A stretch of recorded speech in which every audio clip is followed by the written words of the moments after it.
ma ahan laba isqabta oo alle isku baneeyay balse wax waliba ka raadinayay helista magac iyo lacag. waxay ku wada heshiiyeen sameynta ereyga ay Soomaalidu ay u fahantay sida qaldan ee loo yaqaan prank oo Soomaali ahaan loo yaqaano gaadmo. haddaba daawade ila fiiri sida ay u sameynayaan muuqaalkan aan ka turjumayn diin iyo dhaqanba.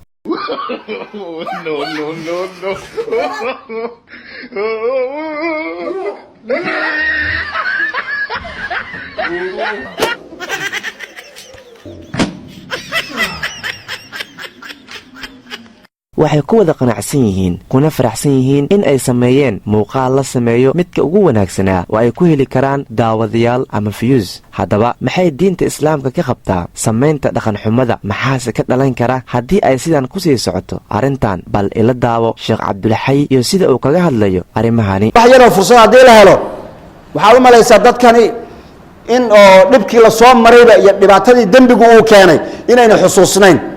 markaasaasi waxaa loo dhaqmaayaa sida maalan laga arko ama telefishinada ama banaanada. waxaa naga iska khaldamaya dhaqamada ummadahu inay kala duwan yihiin. qofka muslimka dhaqankiisu wuu ka duwan yahay qofka aan muslimka ahayn. ka aan muslimka ahayn waxyaabaha isaga caadi u ah oo maalan dhallinyaradooda iyo waxyaabaha ku saabsan oo kale yacni ay hawadooda raaceen oo say rabaan ay u dhaqmayaan oo hadday rabaan jidka isku qabsanayaan oo ay gacmaha isjiidayaan oo isdhudhunkanayaan oo hadday rabaan say rabaan isku samaynayaan.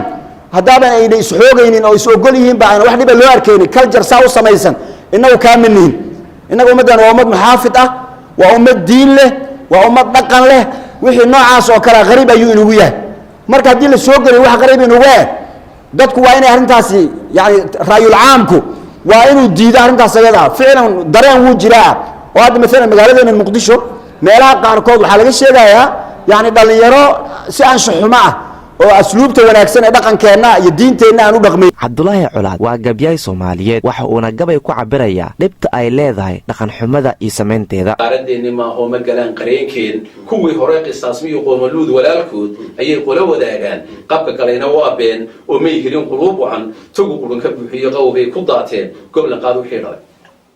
qayb kalena waxay tahay hablihii qurxoonaa qaaliga ahaan jiray qaadan jiray xijaabkana qaar halaabay baa badan oo qarqarada u kala diday qaabkii aan lahayn iyo hidadoodii wada qubay qaawanaanta doorku dibcib kama qasoobaan xubnihii la qarin jiray iyo hilba aad u qaaliya qabowgaa u dhigayo sida geel haraad qaba ku qamaama meelahan haddii aan qiyaasana ku qamaaro sharafkii cidlay qori u tuurteen in la qaata daayo uu ku qaday gayaankood qaala laahu siduu yidhi kitaabkeenna lagu qiray haddaanay istaba qaban suulka qayladiisi iyo markay dhacaan qiyaamuhu sanad meel qotomay oo asbaqarad u taagnaa qabri mawlac laga dhigay qudbi weliba uu dumo qamdareeran laga dhigo sac qolo intuu dhaco dadku kala qaloodaan laba quro u kala baxo dibnahay qaninaan iyo qoomama ugu dambaysa. waxaan aaminsanahay in allah uuna siiyey diin macaan oo ay ku caddahay wixii xun iyo wixii fiican, sidoo kalena aan leenahay dhaqan ku salaysan diinteenna soo jireenka ah.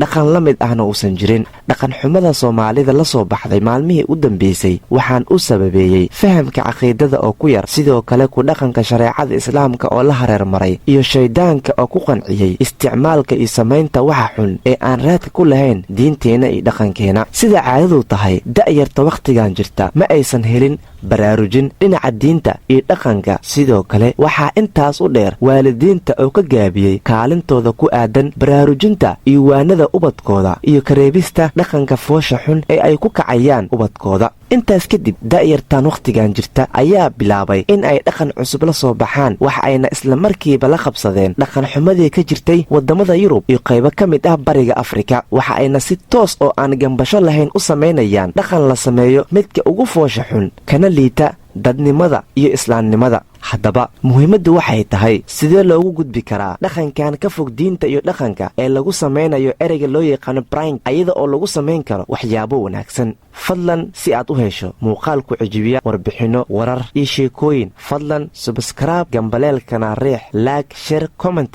hanaga iloobina. mahadsanidin.